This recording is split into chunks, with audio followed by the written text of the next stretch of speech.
एक समय के बाद बा एक जंगल में एगो बूढ़ा शेर रहत रहल। शेर बहुते कमजोर हो गईल रहल, जौना कारण वो शिकार करे में असमर्थ रहल।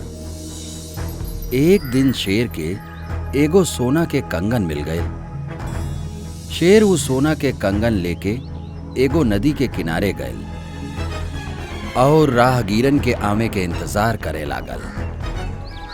तब्बे ओकरा के दूगो आदमी आवत दिखाई देलन।